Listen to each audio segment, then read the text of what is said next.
Vibe coding, c'est le buzzword tech du moment. Créer et délivrer une app fonctionnelle en moins de 24 heures, c'est sa promesse. Semblant être un excellent workflow pour les product designers, j'ai testé plusieurs outils et je pense avoir trouvé mon chouchou. On décortique Windsurf ensemble dans cet épisode. Astuces, conseils, recommandations au rendez-vous. Parlons design. Parlons design. Le partenaire de cette saison, User Testing, vous permet de découvrir ce dont vos utilisateurs ont vraiment besoin afin de prendre les meilleures décisions pour vos interfaces. Salut, c'est Romain Bachna, bienvenue dans Parlons Design pour parler de Windsurf et du vibe coding. Alors commençons dans le concret, d'où vient ce terme ? Il est issu d'un tweet de Andrej Karpathy, qui est un ancien d'OpenAI et de la branche AI de Tesla. Donc voilà, il vient quand même un peu du cœur du phénomène actuel. L'idée derrière ça, c'est le fait de développer grâce à l'aide d'un agent IA et finalement de se situer dans un état de développement où on ne relit même pas le code, on ne s'intéresse même pas au code en tant que tel généré. On va juste discuter avec l'IA pour créer notre application, pour créer notre produit définitif. L'idée, c'est de pouvoir créer rapidement un outil sans se soucier de la qualité du code, la qualité du développement derrière. Et donc, c'est un peu un terme qui est associé à un idéal de rapidité d'exécution qui fit bien pour les side projects du week-end, qui a du mal à fonctionner hors de ça, mais qui du coup peut être très intéressant pour nous les designers pour créer des prototypes, plus que prototypes, même des applications de tests, de démos, de manière très rapide, très fonctionnelle, ancrée dans le monde réel. Donc les avantages d'une pratique comme ça, c'est clairement on a une construction très rapide d'une solution fonctionnelle déployable en ligne, réellement. Il y a une satisfaction forcément de créer, de donner vie très rapidement à ces idées et d'être capable de déployer véritablement ce produit-là. Pas juste un prototype Figma, vraiment un produit qu'on peut déployer en ligne sur un URL sur lequel des utilisateurs vont pouvoir s'inscrire, l'utiliser, le tester de manière concrète. Les inconvénients de cette approche de vibe coding, c'est qu'on va avoir une scalabilité et une maintenabilité du code potentiellement très faible, vu qu'on va donner à peu près tout ce travail à l'IA sans forcément le review. Et d'ailleurs, c'est là où il y a un peu la limite, c'est qu'il n'y a même pas forcément besoin de savoir coder pour s'initier, pour tester, pour créer des premières choses avec cette méthode de vibe coding. Alors c'est le terme très trendy, ça veut pas dire que c'est un bon terme, je tiens à le préciser. On va avoir forcément un inconvénient sur le coût des outils, parce que vu que ça va faire beaucoup de requêtes, souvent il va y avoir des abonnements payants, même s'il y a des modes démo, des free plans qui permettent de tester déjà ces outils. On va aussi avoir un impact écologique malgré tout, on sait qu'aujourd'hui faire appel à des LLM pour toute action, c'est un impact écologique non négligeable, et donc pour coder des sites entiers, ça a forcément son impact également. Et le dernier inconvénient, c'est que si vous faites ça, il va y avoir une faible amélioration de vos compétences profondes, vu que globalement vous allez juste discuter par langage naturel avec une IA. Alors, on va le voir, pour autant, ça c'est bon côté et c'est mauvais côté, c'est pour ça que je vous en parle d'ailleurs dans cet épisode, parce que je pense qu'il y a des choses à en tirer. Si vous voulez vous lancer dans ce type d'usage, on va arriver sur le sujet de Windsurf, il y a quasiment aucun prérequis. Comme je disais, potentiellement sans savoir que dalle à propos du code, vous allez être capable de créer une application fonctionnelle déployable en ligne.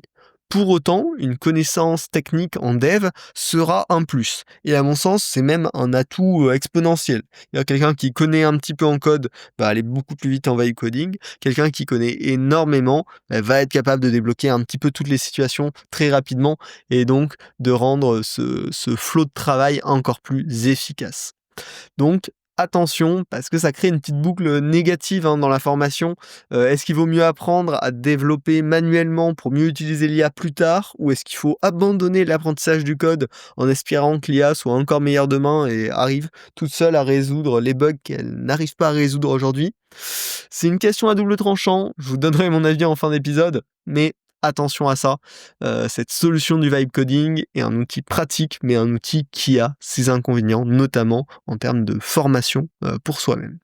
Alors, rentrons là-dedans. Vous avez besoin de prototyper, voire de carrément créer un produit très rapidement. Vous pouvez utiliser cette méthode du vibe coding à juste discuter avec l'IA, mais par quel outil on passe pour faire ça. Alors, l'avantage, c'est qu'il y a une palanquée d'outils à disposition. Lovable, Bolt, Replit, Windsurf, Cursor, et plus encore, il en sort à peu près un par jour. Pour autant, tous ces outils ont pas mal d'avantages et d'inconvénients qui leur sont propres. Lovable et Bolt, ils ont fait beaucoup de bruit au début, c'est un peu les premiers à avoir initié la tendance. C'est des outils très low code, pas des vrais environnements de développement, donc ça va être très accessible. Par contre, ça va très vite manquer de flexibilité. Typiquement, avec Lovable et Bolt, on peut les connecter à Supabase, qui est un outil de gestion de base de données et de compte utilisateur, donc qui permet d'intégrer dans vos applications un système d'authentification, de sign-in, de sign-up, de récupération de mots de passe, de gestion de données, etc. Donc ça, c'est top. Pour autant, c'est pas très flexible parce que les deux, Lovable comme Bolt, ont des limites en fonction des technologies que vous allez utiliser, en fonction du type d'application que vous allez créer pour leur connexion avec Supabase. Donc, vous pouvez vous retrouver dans un cas où vous ne pouvez pas gérer tout ce système de compte, de base de données, etc. Donc, c'est très pratique pour faire du concept rapide, mais on va très vite se retrouver bloqué avec ce type d'outils. Alors, bien sûr, avec Lovable et Bolt, on peut récupérer le code pur pour venir l'aider derrière, mais du coup, là, on va devoir coder à la main et c'est clairement pas ce qu'on veut. Un autre outil dont je vous ai parlé il y a quelques semaines ou mois, c'est Replit. Replit, c'est un outil pur code initialement qui a été complété avec de l'IA dernièrement avec une approche assez unique. Ça permet également de faire des protos très avancés, mais eux proposent un écosystème fermé. Pour tout ce qui est système de compte, système de base de données, de stockage d'informations, c'est dans leur propre écosystème Replit. Donc ça va être difficile si vous voulez ensuite sortir votre produit pour le revenir faire de manière un peu plus traditionnelle, le sortir de Replit. Le prix est assez élevé aussi de Replit. Donc moi j'adore Replit pour du prototypage, c'est ce dont je vous avais parlé la dernière fois. Également pour du tooling interne, ça peut être intéressant, mais pour cet aspect vibe coding, créer un produit qu'on va délivrer sur le marché très rapidement, à mon sens, Replit, c'est pas l'idéal. Et c'est là où on arrive sur le dernier type d'outils, Windsurf et Cursor. Donc eux, c'est des environnements de développement, des IDE initialement, donc comme Visual Studio Code par exemple, mais qui ont été pensés pour l'ère de l'IA.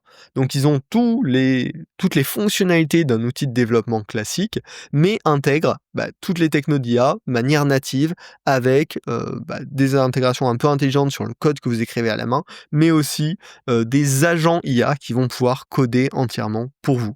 L'avantage, c'est que c'est des outils extrêmement flexibles qui s'intègrent avec toutes les technos possibles et imaginables, vu que c'est juste des éditeurs de code.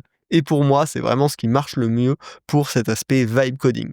J'ai testé les deux, Cursor il y a quelques mois, Windsurf il y a quelques semaines, et pour moi, Windsurf est clairement le grand gagnant, pour plusieurs raisons.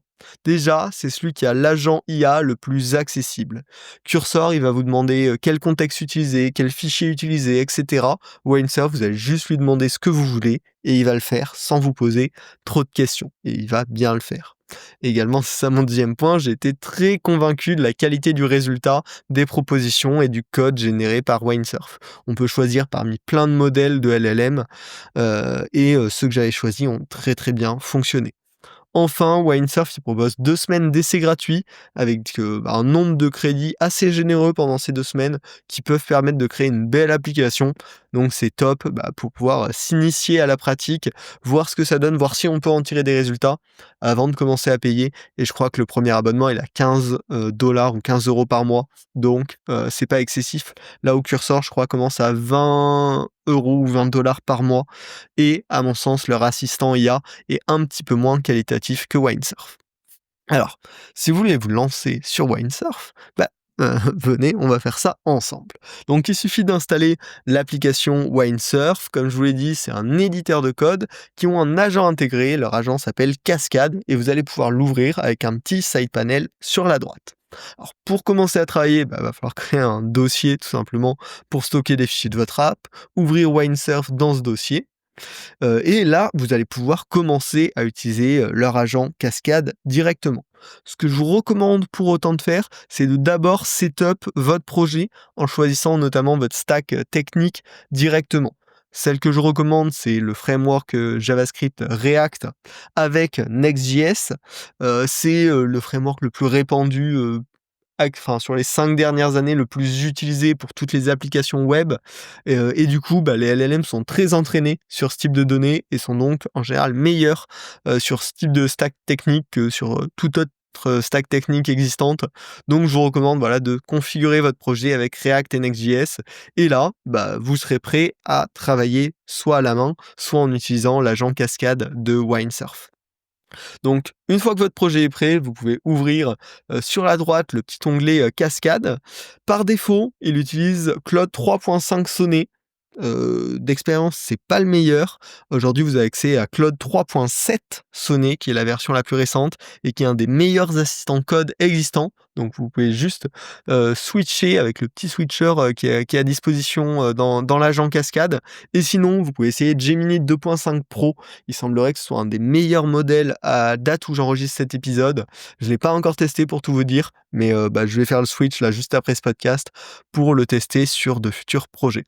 Une fois que vous avez fait ça, c'est parti. Vous n'avez plus qu'à demander à votre agent Cascade ce que vous voulez qu'il fasse pour vous et il va vous créer les fichiers directement, vous écrire le code directement, vous préparer l'environnement et vous allez pouvoir directement prévisualiser ce qu'il fait, tout simplement en ouvrant le lien web de votre application.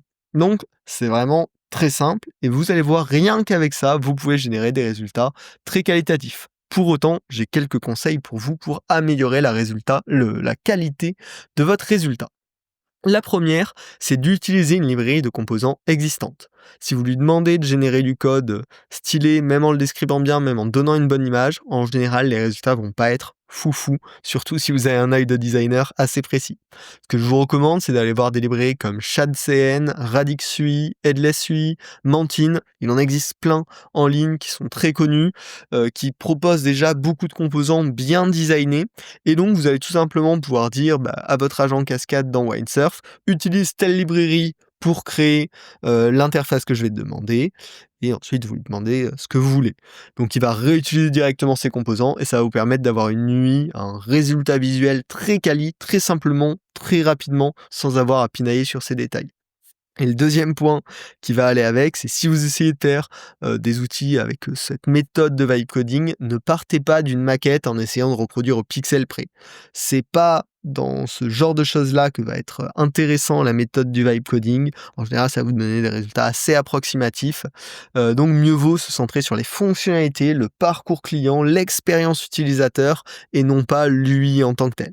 C'est pour ça qu'utiliser des librairies de composants existantes, ça vous permet d'avoir une UI qualitative et de pouvoir vous concentrer, vous, sur l'expérience utilisateur, sur l'utilisation des bons patterns aux bons endroits et non pas sur l'implémentation d'une bordure, d'une couleur ou d'un radius. C'est vraiment pas comme ça que vous serez efficace. Focussez-vous sur le parcours client.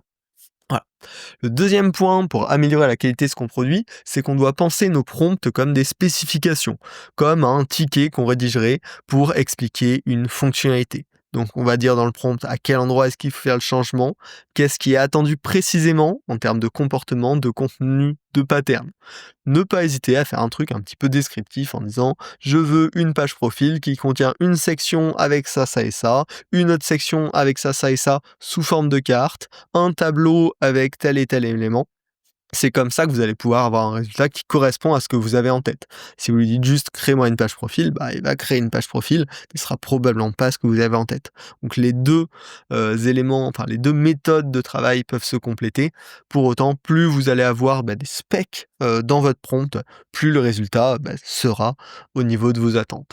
Voilà, n'hésitez pas de toute façon à tester puis à reprompter. Ça a vraiment la qualité d'être un fonctionnement assez itératif.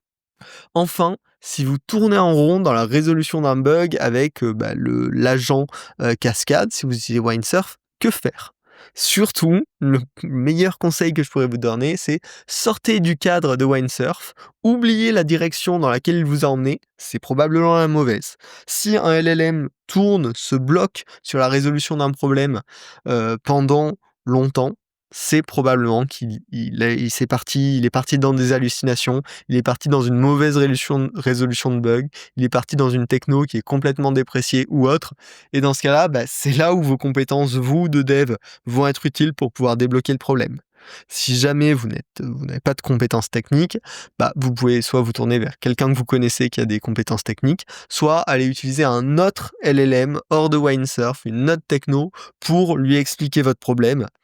Et peut-être qu'il aura une approche différente, il sera pas dans le même blocage, dans la même loupe de blocage de résolution du bug, et vous trouvera peut-être une solution. Mais en tout cas, si après 5-6 questions, un bug n'est pas résolu, probablement que rester entêté dans cette direction-là, dans cette proposition-là, ça va jamais résoudre le problème. Voilà. Ça, c'est malgré tout encore une des limites de ce type d'outil. Enfin, les 2 dernières petites astuces que je peux vous proposer, Winesurf, donc leur agent cascade, permet de configurer ce qu'ils appellent des workspace rules.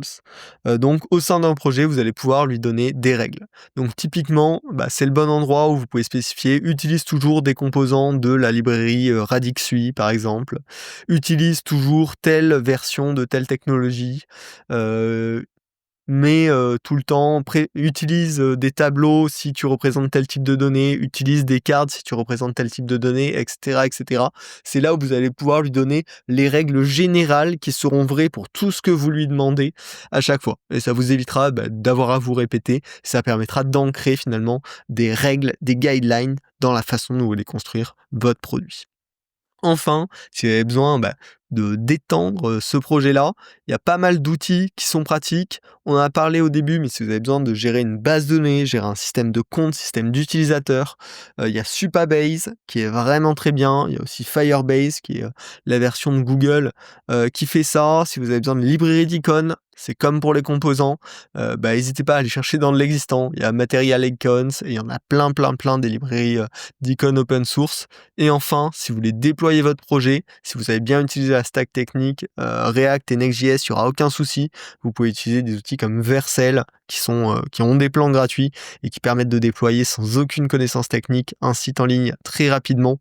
Donc voilà. Franchement, Supabase, Vercel, c'est vraiment un très bon combo pour pouvoir créer des produits très simplement, très efficacement.